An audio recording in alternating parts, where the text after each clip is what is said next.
Oke, Assalamualaikum warahmatullahi wabarakatuh. Berjumpa lagi dengan saya. Gimana kabarnya teman-teman? Semoga teman-teman dalam kondisi yang semakin sehat, semakin membaik, dan terus membaik hingga menuju sembuh. Amin ya rabbal alamin. Berbagi lagi seputaran gangguan asam lambung, GERD, anxiety yang pernah saya alami. Semoga apa yang akan saya bagikan nanti ini bermanfaat buat teman-teman. Bisa memotivasi teman-teman untuk tetap semangat dalam menghadapi gangguan ini hingga membaik dan sembuh. Amin ya rabbal alamin. Untuk teman-teman yang sekarang masih merasakan banyak sensasi, baik setiap hari ataupun hilang timbul, teman-teman jangan takut. Kalau teman-teman memang didiagnosa itu karena asam lambung, GERD, jangan khawatir, itu akan sembuh teman-teman ya. Jadi teman-teman jangan takut lagi, karena semakin kita takut, semakin kita khawatir dengan apa yang kita rasakan, justru itu akan menghambat pemulihan. Itu berdasarkan pengalaman pribadi saya. Saya bukan dokter, bukan ahli medis, bukan ahli terapi, juga bukan ahli obat-obatan. Saya hanya orang yang pernah menderita gangguan ini. Jadi, apa yang pernah saya rasakan, apa yang pernah saya alami, apa yang pernah saya lakukan ya, saya coba bagi di sini ya teman-teman ya. Jadi untuk teman-teman yang sekarang masih bingung nih, kenapa sih saya nggak sembuh-sembuh? Padahal saya sudah menerapkan 3P secara konsisten, saya sudah berobat, saya sudah minum ini, saya sudah minum itu. Perlu teman-teman ketahui, gangguan ini ya itu bukan hanya ada di fisik kita saja, tapi di psikis kita. Jadi mental kita, dengan terkena gangguan ini mental kita itu drop ya teman-teman ya. Jadi pada saat mental kita itu drop, itu pasti efek yang ada pada badan kita itu pasti terasa.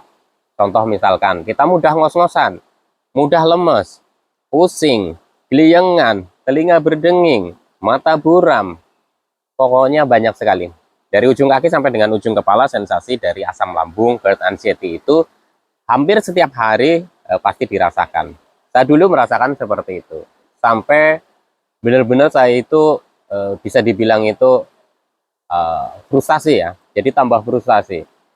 Sudah enak, sudah membaik, kumat lagi, kambuh lagi. Nah itu ya teman-teman ya. Jadi ketika teman-teman sekarang nih sedang merasakan sehari enak, 2 hari enak, 3 hari enak, 3 hari nggak enak, hilang timbul seperti itu, teman-teman nggak usah khawatir. Bukan karena kita itu nggak bisa sembuh ya teman-teman ya, tapi memang prosesnya seperti itu. Saya dulu juga pernah merasakan yang namanya saya sudah merasa membaik, saya sudah merasa enak, tiba-tiba muncul lagi sensasinya. Nah, ketika muncul sensasi itu kita masih panik, kita masih takut, atau kita masih khawatir, atau kita kepikiran karena sensasi itu sudah hilang kok muncul lagi, itu mengurangi mental kita yang tadinya sudah mulai naik ya teman-teman ya. Jadi untuk teman-teman penting sekali, ketika di masa proses pemulihan, proses penyembuhan, teman-teman sudah merasa enak, teman-teman sudah merasa membaik, tapi sensasinya muncul lagi, itu nggak usah ditakutkan, nggak usah dikhawatirkan, karena memang prosesnya seperti itu. Sensasi itu akan hilang nanti pada saat kita itu sudah mulai beraktivitas, kita sudah mulai terbiasa dengan aktivitas sehari-hari.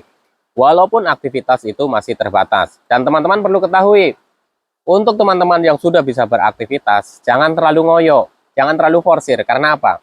Terlalu capek, kecapean itu juga bisa menimbulkan sensasi muncul lagi ya. Jadi kondisikan ya dengan fisik kita ya. Jadi kondisi kita itu masih dalam proses pemulihan, walaupun kita sudah enak. Tapi teman-teman juga harus kondisikan ya, jangan terlalu ngoyo lah ya. Jadi yang penting setiap hari itu ada kegiatan, setiap hari itu ada aktivitas. Untuk teman-teman yang masih panas dalam, perutnya masih suka melilit, atau mungkin terasa panas, atau mungkin terasa celekit-celekit ya, teman-teman jaga di pola makannya. Insya Allah itu nanti juga akan sedikit demi sedikit itu membaik. Untuk teman-teman yang sudah tidak merasakan lagi nih, yang sensasi-sensasi di perut nih, baik panas dalam, kembung, begah, tapi teman-teman itu masih merasakan yang namanya mudah lemes, berjalan itu masih ngos-ngosan, pandangan itu masih belum fresh, terus lagi teman-teman itu masih cepat lemes ya, itu teman-teman juga nggak usah takut ya, karena apa? Pemulihan dari energi kita itu butuh waktu, butuh proses. Jadi ketika kita sudah tidak merasakan banyak sensasi di fisik lagi ya, teman-teman itu kok masih merasakan sensasi yang seperti ya kayak kurang fresh saja setiap hari, kayak badan itu lemah, itu nggak apa-apa. Itu dilatih dengan kita itu beraktivitas ya, beraktivitas setiap hari kita aktivitas gitu ya, lama-lama itu terbiasa. Nanti kalau teman-teman sudah terbiasa beraktivitas ya, teman-teman itu mentalnya juga sudah mulai pulih lagi, itu sensasi itu akan hilang tanpa kita sadari ya teman-teman ya. Jadi teman-teman nih yang belum periksa diri ke dokter nih, contoh misalkan hanya menebak-nebak saja, saya merasakan ini, wah ini karena asam lambung, saya merasakan ini, wah ini karena GERD. Saya sarankan ke teman-teman untuk periksa ke dokter. Karena apa? Karena diagnosa atau apa namanya pemeriksaan dari dokter di awal itu sangat penting sekali. Tapi ketika teman-teman sudah periksa diri ke dokter ya, sudah dikasih obat, masih merasakan banyak sensasi ya, teman-teman itu perlu terapkan yang namanya 3P secara konsisten. Kita latih aktivitas secara mandiri ya. Kalau teman-teman selalu kepikiran dengan sensasi yang muncul, itu sih wajar ya teman-teman. Tapi kalau teman-teman pikirkan itu terus, itu malah justru akan mengurangi mental kita ya teman-teman. Jadi energi kita itu kemakan oleh pikiran kita sendiri, jadi cepat drop gitu ya teman-teman ya. Itu pengalaman saya ya, analisa pada diri saya sendiri. Jadi untuk teman-teman nggak usah khawatir, nggak usah takut, nanti teman-teman akan sembuh, saya yakin itu ya teman-teman ya. Untuk teman-teman nih yang kemarin itu bilang ke saya itu, Mas kenapa sih kok geliyengan, sempoyongan, oleng, itu kok nggak sembuh-sembuh? Bukan nggak sembuh-sembuh, tapi memang prosesnya itu sedikit demi sedikit ya teman-teman, sedikit demi sedikit, jadi tidak instan. Sedikit demi sedikit kita sudah ada mulai membaik, nanti kadang drop lagi. Kita sudah mulai membaik, itu drop lagi. Itu prosesnya seperti itu. Itu yang pernah saya alami dulu ya teman-teman ya. Jadi untuk teman-teman sebenarnya nggak usah takut, gangguan ini nggak berbahaya. Saya yakin nggak berbahaya. Kalau teman-teman itu didiagnosa hanya karena asam lambung, teman-teman sudah periksa diri ke dokter dan dikasih obatnya, biasanya itu saja. Cuma karena kecemasan kita itu yang tinggi, kecemasan kita yang tidak terkendali ya, akhirnya sedikit rasa yang timbul di fisik kita itu, kita jadi kepikiran setiap hari, jangan-jangan ini, jangan-jangan itu. Nah itulah yang memperparah ya teman-teman ya. Jadi kalau teman-teman sudah didiagnosa nih asam lambung atau GERD, ya sudah 3P jalankan secara konsisten. Kalau ada arahan dari dokter untuk konsumsi obat pada saat kita pemeriksaan, ya nggak apa-apa, ikutin arahan dari dokter ya teman-teman ya. Jadi banyak sekali sebenarnya metode-metode yang ya, bisa diterapkan dalam proses pemulihan dari gangguan ini ya. Hanya beberapa yang mungkin teman-teman itu merasa nggak cocok atau kurang cocok ya, atau teman-teman itu belum sanggup menjalaninya. Sebenarnya tidak jauh ya dari yang namanya 3P, dari 3 pola hidup sehat itu. Pola makan, pola hidup, dan pola pikir kita. Itu tidak jauh dari itu ya teman-teman. Kita konsistenkan lagi itu. Insya Allah itu sangat membantu sekali. Kenapa saya bilang seperti itu?